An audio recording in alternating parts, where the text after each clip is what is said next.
Bonjour à tous et bienvenue sur la chaîne Marcher tous les jours. Donc, je suis Isabelle Jante, à l'origine de cette chaîne, dont le but est de partager et d'échanger des trucs et des astuces afin d'améliorer nos relations avec les autres. Alors que vous soyez un entrepreneur ou quelqu'un qui a envie de développer son relationnel, bien dans tous les cas, vous allez devoir améliorer vos relations avec les personnes et apprendre à comprendre certaines choses. Aujourd'hui, je voulais vous parler de l'attitude, ce que l'on peut appeler aussi le langage non verbal, qui est quelque chose d'important à comprendre, parce que ça va vous permettre de savoir ce qu'il y a à l'intérieur des personnes, leur état d'être, pas seulement l'extérieur, parce que ça, l'extérieur, bon ben voilà, vous le voyez, mais comprendre l'état d'être des personnes, ce qu'ils pensent de vous, rien qu'avec leur gestuelle, rien qu'avec leur façon de réagir. Alors, je vais faire un partage d'écran, ce sera beaucoup plus simple pour présenter tout ça. Donc, voilà. Donc, comme je vous le disais, l'attitude, c'est votre langage non verbal, le vôtre et celui des autres. Alors, vous avez trouvé des synonymes donc, sur Wikipédia, par exemple. Donc, comme vous le voyez, c'est un comportement, une dégaine. Donc, c'est un mot un peu plus comment, vulgaire, on va dire. Expression, une position, une réaction, conduite, démarche, posture, station, contenance, etc., etc. Mais ce qui est intéressant de voir, c'est effectivement l'état d'être vis-à-vis d'eux, parce que souvent, l'attitude, on ne sait pas ce que c'est. Mais c'est le savoir-d'être des personnes qui vont être représentées par leur gestuelle, leur attitude. Désigne une intention, donc c'est vraiment ça qui est important, parce que c'est l'intention de comment je suis à l'intérieur, voilà, comment je veux réagir vis-à-vis de cette personne-là. Alors, je vais vous montrer quelques exemples.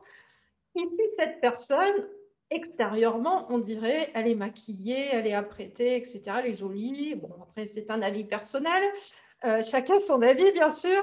Mais ce que je veux dire, c'est que, eh bien, son extérieur physique, voilà, c'est ça.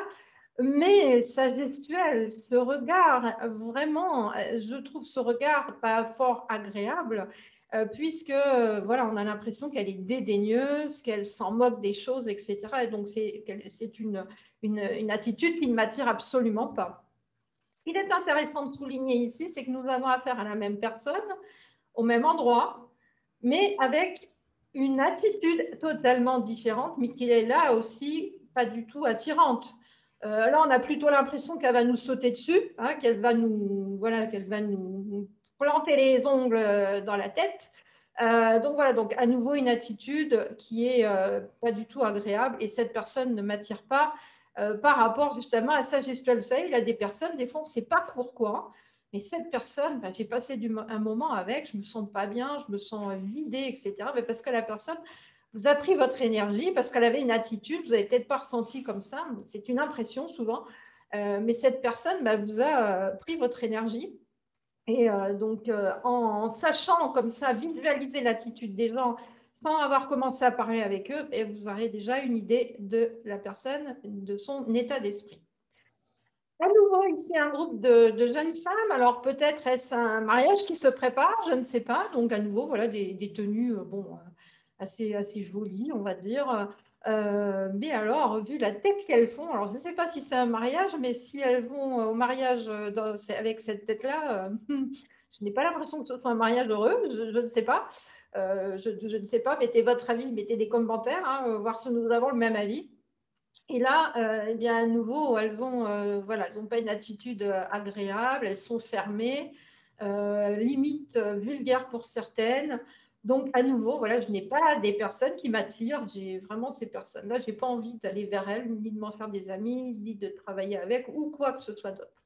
Et là, à nouveau, vous avez des attitudes qui sont répulsives, des gens qui vous crient dessus. Alors, c'est important de déterminer tout ça, parce que si vous montez une entreprise, si vous avez une activité indépendante, vous allez à un moment chercher peut-être des gens pour vous soutenir, une secrétaire, une femme de ménage, voilà, un collaborateur, un associé. Mais soyez prudent avec ça, parce que comme dans une relation personnelle, une relation professionnelle, c'est comme un mariage, c'est-à-dire que quand vous êtes avec quelqu'un, et après, c'est difficile de casser voilà, l'association.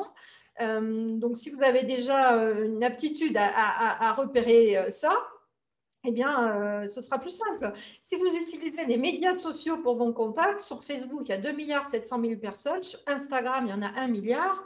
C'est ce que je connais le plus, c'est pour ça que je vous parle de cela. Mais vous avez le choix d'aller vers des gens qui vous plaisent. Vous avez le choix. Donc, ça, c'est vraiment extrêmement important. Il faut avoir le choix. Vous avez choisi de montrer votre activité indépendante ou vous choisissez de vous mettre en couple, par exemple. Mais voilà, regardez ça et ne prenez pas, ne faites pas des associations avec les gens pour des mauvaises raisons. Des fois, on voit des gens qui se mettent en couple parce qu'en fait, comme les copains sont tous en couple, moi j'ai l'air bête parce que je suis seule. On ne se met pas avec le premier venu parce que comme ça on est en couple. Ou je me suis mis avec lui parce que sinon je ne peux pas payer mon loyer toute seule. Ce sont des mauvaises raisons. Ce ne sont pas des raisons de construction un couple, c'est un partenariat, c'est une team, c'est une équipe, comme dans le professionnel. Donc, de la même façon, regardez vraiment l'attitude des gens. Quelqu'un qui râle comme ça, quelqu'un qui râle, il va tout le temps râler. Parce que ce qu'il faut savoir aussi, c'est que souvent, il y a des personnes qui ont un peu le syndrome de l'infirmière. Donc, c'est un peu féminin. Le syndrome de l'infirmière, c'est-à-dire je vais sauver tout le monde et puis je me suis mis avec lui, tu vois, parce que je suis tombée amoureuse, mais il fume et il boit et je vais arriver à le changer. Non, si la personne n'a pas décidé de changer, vous ne la changerez pas, vous aurez un rapport de force et à un moment, c'est conflictuel, ça peut aller jusqu'à la rupture. Donc, dans les réactions des gens, professionnelles, personnelles, faites ce travail-là, vous gagnerez beaucoup de temps. Cette personne-là, écoutez, elle est gaie, elle est sympathique. Voilà, pourquoi pas devenir amie. J'ai envie d'aller vers elle parce que voilà, elle est souriante. Le sourire, c'est quelque chose qui donne confiance. Pensez-y, hein, pensez à sourire, ça donne confiance et ça fait des réactions dans votre cerveau qui fait que ça libère des hormones qui font qu'on se sent heureux. Donc, c'est bien de pouvoir sourire. Voilà. Et donc là, j'ai déjà un premier abord, j'ai envie d'aller vers elle. Après, est-ce qu'elle va convenir à ce que je veux dans mon activité professionnelle? Est-ce que j'ai envie d'être amie avec? J'en sais rien. Mais déjà, j'ai envie d'aller vers elle. Donc, c'est un premier point. Et c'est quand je vais discuter avec, je vais vous expliquer comment déterminer, comment aller beaucoup plus loin, savoir si ça va être la bonne personne ou pas. Alors, ce qu'il faut soulever aussi là-dedans, c'est que l'être humain est un être qui copie. Nous faisons du mimétisme. Alors que ce soit avec, comme vous le voyez, donc ces jeunes femmes qui sont sur leur téléphone, ou voilà, ces enfants qui copient les grands, qui veulent faire comme les grands, c'est normal. Nous sommes des caméléons. Hein. L'être humain, c'est du mimétisme. C'est comme ça que vous avez appris à marcher parce que vous avez vu les grands marcher. C'est comme ça que vous avez appris à lire, à écrire, à parler. Voilà, c'est comme ça que vous avez tout appris hein, en observant les autres. Mais ce qu'il faut savoir, c'est que le mimétisme, vous n'en faites pas que par l'extérieur. Vous faites aussi du mimétisme de l'intérieur. C'est-à-dire que quand vous vous associez avec des gens qui sont négatifs, qui broient du noir et qui ronchonnent et qui râlent, vous allez vous imprégner de leur état d'esprit et vous allez vous plomber. Donc, c'est aussi important de le savoir, ça. Ça pourra aussi beaucoup vous aider à gagner beaucoup de temps, beaucoup d'argent, parce que parfois, si vous associez avec une mauvaise personne, vous vous mettez en couple avec la mauvaise personne, eh bien, voilà, vous allez perdre du temps, de l'argent, de l'énergie, beaucoup d'énergie. Donc, ça, c'est important aussi de le savoir. Alors, comment est-ce qu'on va bien cibler? Alors, cibler, c'est pas très joli, mais c'est vrai que on va cibler, on va aller vers des gens qui nous plaisent. On va parler d'Avatar. Alors, l'Avatar, quand on parle d'Avatar, ça y est, tout le monde imagine ce personnage fantastique bleu. Mais l'avatar, ce n'est pas ça. L'avatar, ça va être comment aller vers des personnes qui vous plaisent, des personnes avec on va appeler ça le client idéal, le compagnon idéal, etc. Parce que si vous faites une liste de ce que vous recherchez chez l'autre, faites une liste et sortez pas de cette liste, comme je le disais tout à l'heure. Si la personne est vraiment, il y a 50 critères et puis qu'il y a 25 critères où elle est complètement en dehors des clous, elle n'aime absolument rien de ce que vous aimez faire, à un moment, ça va coincer. Vous pouvez tomber amoureux comme ça, mais l'amour, ça se construit, c'est quelque chose voilà, qui se construit dans la durée. Et si vous êtes mis avec quelqu'un pour les mauvaises raisons et que vraiment vous n'êtes pas parti en discutant là-dessus, ça va être compliqué. Quand dans le professionnel. Dans le professionnel, si vous cherchez par exemple un associé, hein, je ne sais pas, quelqu'un qui fasse, qui s'occupe de la technique, hein, de vos vidéos, de votre technique, etc. Bien sûr, vous allez chercher quelqu'un qui sait faire la technique, qui a des compétences. Si vous êtes seul et que vous êtes une petite entreprise, vous n'aurez pas le temps de le former. Vous ne pouvez pas prendre des apprentis. Donc, vous allez chercher quelqu'un qui a des compétences, mais surtout un état d'être. Moi, j'ai cherché une femme de ménage à un moment. Et qu'est-ce que je lui ai dit? Je lui ai dit, pour moi, c'est un partenariat, c'est de l'équipe. Je suis tombée sur une personne à un moment où elle bossait bien, mais son état d'être était tellement détestable, ça juste n'était pas possible parce que cette énergie, donc voilà, donc il vous faut voilà, avoir envie que la personne elle soit là, avoir envie d'avoir le plaisir de la retrouver le matin pour bosser avec, pour voilà, pour échanger. Voilà, nous sommes tous dans la vie pour la même aventure, avoir un toit sur la tête, un réfrigérateur rempli et d'autres choses si on a envie de progresser dans sa vie. Donc voilà, il faut bien effectivement bien cibler les personnes.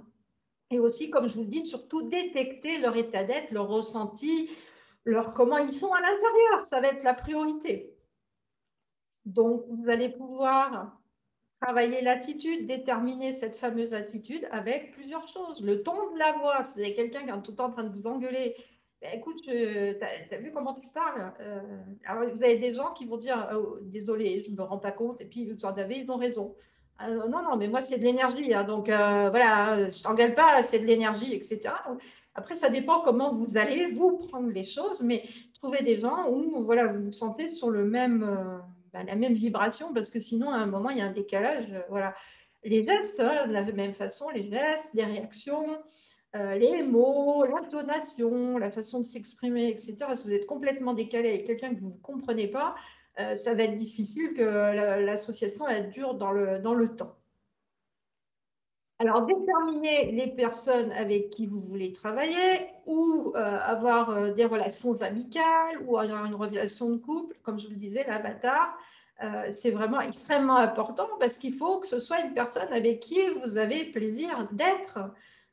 Parfois, il vaut mieux voilà, être seul au niveau relations perso, être seul que d'être, on dit qu'il vaut mieux être seul que mal accompagné, mais effectivement, si vous avez quelqu'un ou quand vous vous levez le matin, vous vous dites, mais qu'est-ce que je fais là?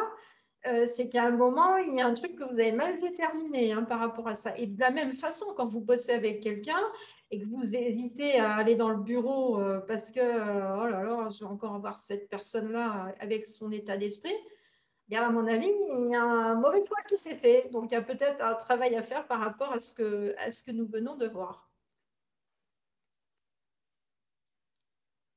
Donc, et vous? Parce qu'il y a vous aussi là-dedans. Ben, vous, vous êtes important aussi. Et vous, votre attitude, où elle en est? C'est-à-dire que quand vous vivez une situation, est-ce que dans toutes les situations, vous avez un certain recul, vous vous sentez bien avec toutes les personnes? Ce matin, je parlais avec une personne qui m'a été présentée par une amie et elle me disait, ben, en fait, moi j'ai travaillé dans m'occuper de personnes à domicile. Et elle me disait, ben, aujourd'hui, en fait, je peux affronter toutes les situations, tous les caractères, parce que j'ai tellement travaillé sur moi qu'en fait, je peux affronter voilà, tous les caractères. Et donc, vous, où en êtes-vous? Est-ce que dans votre attitude, vous arrivez à gérer comme ça des gens avec certaines réactions? Parce que ce n'est pas ce qui se passe à l'extérieur qui est important, c'est comment vous, vous le ressentez. C'est ce qui fait que vous allez voilà, vous sentir bien, avoir un certain équilibre dans votre intérieur à vous aussi. Et si vous avez envie de développer certaines choses, si vous avez envie de, voilà, si je peux me permettre de vous donner quelques conseils, eh bien, vous allez pouvoir améliorer votre attitude, par exemple, avec ces 3 ouvrages.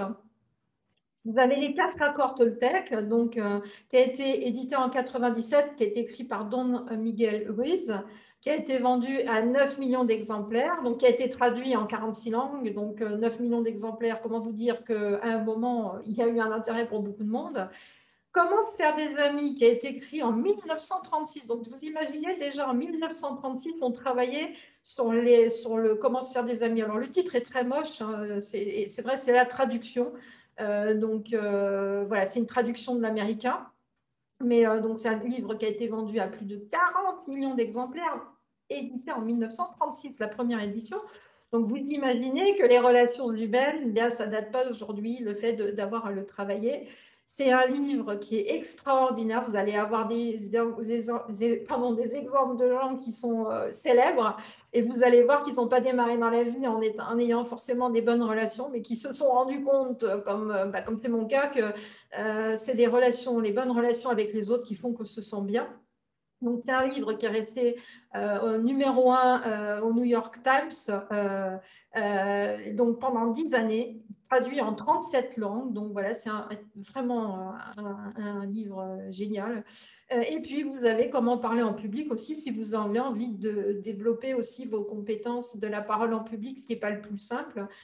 Parce qu'on est dans une culture où on va se comparer, on va voilà, regarder ce qu'on a sur soi, si on est bien maquillé, si on est bien coiffé, etc. Alors que le but d'intervenir en public, c'est de donner des choses que vous avez à redonner aux autres. Mais on a été tellement conditionné dans le fait de se comparer, d'être le meilleur, etc., que de parler en public, c'est souvent pour beaucoup de personnes extrêmement compliqué. Mais si vous vous améliorez sur le fait de parler en public, vous allez voir que vous allez vous sentir mieux, meilleure estime de vous et meilleure confiance en vous. Voilà, donc voilà ce que je voulais partager avec vous aujourd'hui. J'espère que ça pourra vous aider.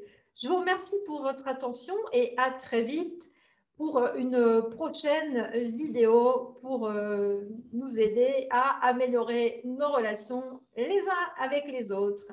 À très vite.